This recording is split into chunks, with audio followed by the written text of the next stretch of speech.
Hello friends, welcome back. I'm sure you have enjoyed the Scrum learning series, whatever content I have provided you for the past 9 videos.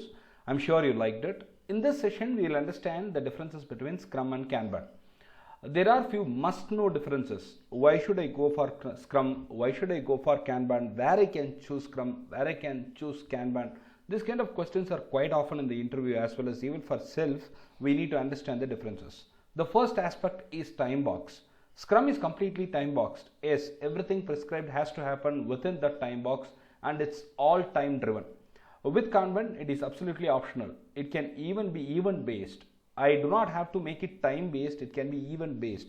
So Kanban is not going strictly with respect to the time box ideology, but Scrum has always been married to time box. Commitment.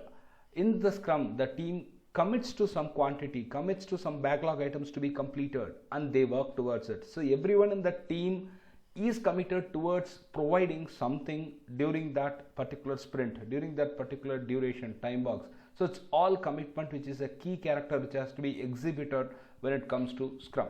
But the commitment is really optional when it comes to Kanban. Metric.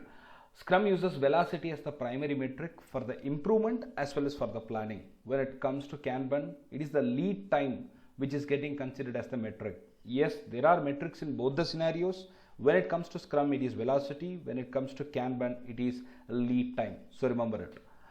Cross-functionality. Yes, Scrum always prefers cross-functional team members. It is optional with Kanban. Specialist teams are permitted within Kanban, but Scrum, whenever we talk about Scrum, it is always preferred to have cross-functional teams. So it's a major point that we need to understand. The next very important difference is about how do we break down the items. Scrum always suggests that you have a larger thing to do, break it down into smaller things. Break it down into smaller components so that you can complete it within the sprint appropriately after planning. No such thoughts are provided in Kanban. Scrum always says you have a larger issue, break it into smaller one, go ahead further. Kanban doesn't suggest you that much. And the next one is chart. Burn down charts are suggested and preferred to be used in the Scrum. Nothing of that sort is suggested in Kanban. And estimates are preferred with Scrum, but not so much in Kanban. This is an important view as well. Sprint ownership is the next point that we need to look into. Sprint backlog is owned by a specific team when it comes to Scrum.